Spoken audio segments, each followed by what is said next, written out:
Kumusta po mga boss, narito ang mga 5 tips bago magmaneho ng motorsiklo. Ang pang-apat ang pinakamahalaga, baka hindi mo ito ginagawa bago bumiyahe. Una, dapat kumain muna sa bahay bago bumiyahe, lalo na sa long rides. Mas busog, mas nakaka-focus, at mas alerto sa pagmamaneho. Pangalawa, dapat i-check mo ang mga ilaw ng motorsiklo kung naka-function ba lahat tulad ng headlight, napaka-importante nito, lalo na sa gabi. Turn signal at tail light para iwas abala na rin sa biyahe. At huwag mong kalimutan i-check mo na rin ang mga preno nito kung may brake fluid pa ba ito.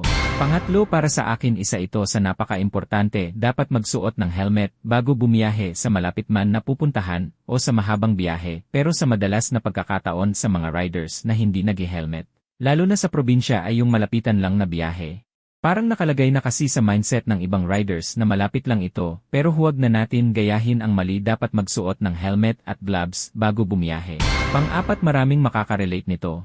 Kahit hindi man tayo palaging nagsisimba, pero dapat palagi tayong manalangin sa Panginoon bago bumiyahe o sa kahit anong gawin natin para mabigyan tayo ng proteksyon sa daan, mailayo sa mga disgrasya at kapahamakan. Kung ganito ang ginagawa mo bago bumiyahe, paki-comment nga ng yes mga boss. Panglima, dapat huwag mag-inom ng alak bago bumiyahe. Napakadelikado kasi na magmaneho ng lasing, baka makadamay ka pa ng mga inosenteng tao, at kung mahuli ka naman ng lasing na nagmamaneho ay napakalaking multa.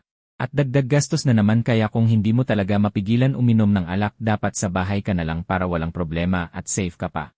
Kung nagustuhan mo ang ganitong uri ng content ay paki-like, subscribe and follow sa Jimboy Moto Facebook page, YouTube and TikTok. Thank you and God bless mga boss.